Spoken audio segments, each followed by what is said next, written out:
So I have to ask you before we jump in, is sacrificing the comfort of naivety actually worth it just to see how the sausage is made? Well, the problem with the comfort of naivety is that it is incredibly fragile. Staying willfully ignorant doesn't actually protect you from reality. It simply makes you a passive victim of it. That makes sense. Like, ignorance isn't armor. Exactly. You might feel more comfortable in the short term by believing everything is fair and everyone is honest, but you will spend decades feeling deeply frustrated, just constantly wondering why things never seem to work out the way you were promised they would. You're just setting yourself up for disappointment over and over. Right. The core argument here is that pulling back the curtain, seeing how the sausage is made, as you said, is the only reliable way to stop being the one fed into the grinder. Wow. Yeah. It is trading the warmth of a childhood fairy tale for the sharp, necessary tools of adulthood. Which brings us to the very first tool, the first mental shift. And this requires destroying the most basic assumption we hold about communication. It's the idea that people actually mean what they say. Yeah, this one is tough for a lot of people to accept. Human beings are naturally wired to believe words because it requires very little cognitive effort. It's just easier. It's so much easier. We want to believe the apology. We want to believe the promise. But the Machiavellian framework argues that words are fundamentally cheap. Just fair. Exactly. Yeah. They are low-effort, performative tools used primarily to manage perception in the present moment rather than like binding commitments to future action. The video uses a specific quote for this, right? Yes.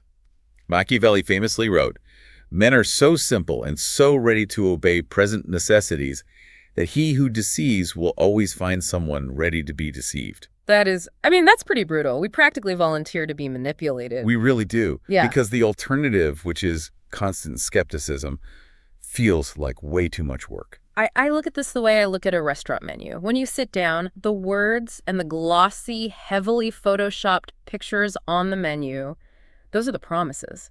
And they look incredible. Oh, they always do. But you cannot eat the photo, right? The behavior, what actually comes out of the kitchen and is placed on the table in front of you, that is the reality. I love that analogy. If someone constantly tells you, like, how much they value your time, but they are late to every single meeting, their actions are the truth. The words are just the glossy menu. And manipulators relying entirely on you staring at that menu. Just drooling over the photo. Right. The moment you shift your focus from listening to words to strictly cataloging behavior, you become incredibly difficult to control. Because you aren't listening to the noise anymore. Exactly. Most manipulation is entirely verbal. It's the elaborate excuse, the sudden justification, the tearful explanation. Yeah. If you train yourself to look solely at the physical pattern of what a person actually does over time, all of that verbal noise just bounces off you. You see the mechanics, not the performance. But if words are just cheap illusions and we should only watch behavior, it forces a really uncomfortable question. What is the actual engine driving that behavior? Right. What's underneath it all? Yeah. If people aren't acting based on their promises, what are they acting on? And this brings up the second mental shift, which sounds incredibly cynical at first glance. It's the idea that everyone operates from self-interest. Every single decision involves a hidden underlying calculation of what's in it for me. Yes, and Machiavelli was notoriously blunt about this. He really was. He wrote that men never do good unless necessity drives them to it. Yeah, Ouch is right. The modern application of this is understanding that when someone lets you down, or even betrays you, it isn't necessarily some malicious vendetta against you personally. It's not about you. Not at all. It is simply a human being running an internal mathematical equation and choosing their own survival, comfort, or advancement over yours. Okay, I have to pause here and challenge the absolute nature of that. Does this philosophy really suggest there is zero genuine altruism in the world?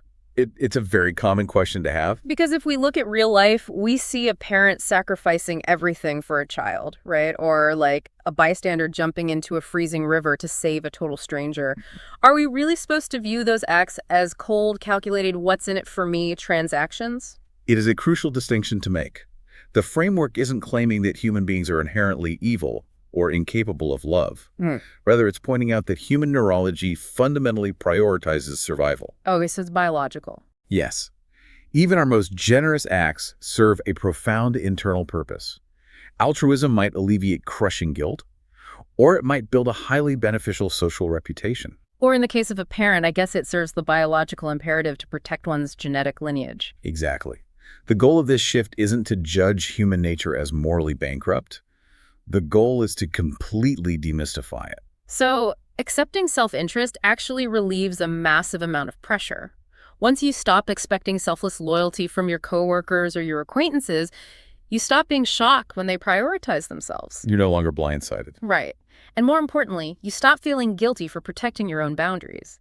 You realize that watching out for yourself isn't a character flaw, it's just playing by the same biological rules everyone else is using. Precisely. You stop demanding that others put you first, which is a demand that usually leads to resentment anyway. Okay, so if individual human motivation is entirely driven by this engine of self-interest, what happens when billions of self-interested humans get together and build a society? Well, the macro level must reflect that exact same ruthless math. Which leads to the third mental shift, the realization that fairness is a lie told to children. And that's a tough pill to swallow. We condition children to believe in fairness because it makes managing a classroom or a household much easier. Oh, for sure. Share your toys, take turns. Exactly. But out in the world, the universe does not have a balancing scale. The economy does not reward merit, and it certainly does not reward hard work on its own. What does it reward then? It rewards leverage, it rewards timing, and it rewards ruthlessness. We burn so much emotional energy being angry at the system. You see someone drastically less qualified to get the promotion or some totally unethical company win a huge contract, and your first instinct is to scream, "That's unfair, that's an exception." Right, but the Machiavellian perspective dictates that this isn't an exception at all. That is the actual rule working exactly as intended. Machiavelli had a quote about this, right? About waiting for things to be fair. He captured this tension beautifully. He warned, "He who abandons what is done for what ought to be done will rather learn to bring about his own ruin." Wow. Bring about his own ruin. Yeah. If you sit at your desk fuming, waiting for the corporate world to suddenly become a meritocracy, you will literally be waiting forever. You will lose to the people who recognize the game for what it is and adapt their strategy accordingly. Because the system doesn't care. The system is completely indifferent to your moral outrage. It is so much like trying to navigate a high-stakes board game where you are sitting at the table religiously reading the instruction manual, making sure you move exactly 3 spaces and pay all your taxes to the bank. Following every rule to the letter. Meanwhile, half the other players are quietly slipping $20 bills to the banker under the table and moving their pieces wherever they want. Exactly. You cannot possibly win by following the manual if the actual game is being played in the shadows. Which seamlessly introduces the fourth shift. The rules simply do not apply to everyone equally. Right. In this framework, rules are viewed as mechanisms designed to constrain the powerless. Powerful people, those with leverage, they break them, cut corners, and bend the laws constantly. Often without any consequence whatsoever. Precisely because their leverage makes them immune. The video uses another striking Machiavelli quote here. "A wise prince cannot and should not keep his word when such observance may be turned against him." But let's look at the friction there, because I can hear people listening to this deep dive right now thinking, wait a minute, if the rules are just gentle suggestions for the powerful, how does a regular person navigate this without throwing away their moral compass and just becoming a criminal? It is a vital nuance. The philosophy isn't advocating for a descent into illegal behavior or, like, sociopathy. Okay, good. So what is it advocating? It's advocating for strategic adherence. It means analyzing why a rule exists before you blindly obey it. Give me an example of that. For example, corporate culture often preaches the rule of absolute loyalty to the company, implying you should work late for free and never look for other jobs. Oh, yeah, we're a family here. Exactly. The powerful executives at the top preach this rule while simultaneously laying off thousands of workers to boost stock prices. Becoming dangerously smart means you stop volunteering to be controlled by rules that the rulemakers themselves ignore. So it's about not being a sucker. Exactly. You might bend the unspoken rules by strategically taking credit for a team win or quietly negotiating with a competitor. It's about self-preservation, not crime. You stop being the only person playing fair in a rigged system. That is a heavy, paradigm-shifting realization. But if the external world, our jobs, our economic systems, is this unfair game of leverage, our natural human instinct is to retreat. To find a safe haven. Yeah. We want to go home, lock the door, look at our close friends and think, okay, the world out there is ruthless, but in this inner circle, I am safe. That instinct for comfort is exactly what the fifth shift shatters. And for many, I think this is the most difficult pill to swallow. The fifth shift is understanding that your enemies often pretend to be your friends. This one is so fascinating to me. Betrayal is a fascinating concept because it has a strict prerequisite. A true devastating betrayal cannot come from an obvious enemy. Right, because you don't let an enemy get close enough. Exactly. You don't give your enemy the access required to hurt you. Betrayal absolutely requires trust as a foundational element. And manipulators understand this intimately. They use physical and emotional proximity to basically mine you for data. The video explores the concept of friendly enemies. Frenemies. Yeah, frenemies. Our brains naturally conflate physical closeness and shared experiences like grabbing coffee or complaining about a boss with emotional safety. We think, oh, we trauma bonded over the bad coffee in the break room. We must be friends. Right. These friendly enemies smile at you, they act like your confidant, but they are secretly gathering intelligence. They're learning what you value, what frightens you, and where your blind spots are. That's terrifying. And the moment it serves their self-interest to step over you, they will use that exact intelligence to do it. Which flows directly into the sixth shift. And this one completely contradicts the cultural moment we are in right now. The sixth shift states that weakness invites attack. Yes, it really goes against the grain today. Everywhere you look today, there is this push for radical vulnerability. We are told that sharing our deepest struggles at work or on social media is brave, and that it builds authentic connection. But the Machiavellian view suggests that in a predatory environment, vulnerability is just painting a massive target on your own back. Machiavelli's most famous assertion is that it is better to be feared than loved. Because love is fickle. Love is fickle, but fear, or at least deep respect for your strength, is reliable. If you openly broadcast where you are weak, you might receive some temporary sympathy. But you are ultimately handing competitive people the exact weapon they need to exploit you down the line. It's basically handing over the ammo. Exactly. In a high-stakes environment, bleeding openly doesn't inspire long-term empathy. It inspires disrespect and signals to predators that you are an easy mark. Oversharing your struggles with casual acquaintances is literally like handing someone the architectural blueprints to your fortress, with all the weak structural points and blind spots circled in bright red marker. That's a great way to put it. You are essentially saying, hey, if you ever need to destroy me, this is exactly where you place the explosives. Right. So the alternative strategy proposed here is to solve your problems quietly and only show strength publicly. You process your failures in private, you learn from them in silence, and you present a formidable, unshakable front to the world. Okay, I have to push back on the mental and emotional toll of this lifestyle, though. Living this guarded, constantly looking over your shoulder for these friendly enemies, calculating everyone's hidden motives, and never showing a moment of weakness, isn't that an incredibly exhausting and profoundly paranoid way to live? Oh, it is deeply exhausting. There is no getting around that. And if we look back at the beginning of our deep dive, the creator of the video explicitly warned us about this side effect. Yeah, the one-way street. Yeah.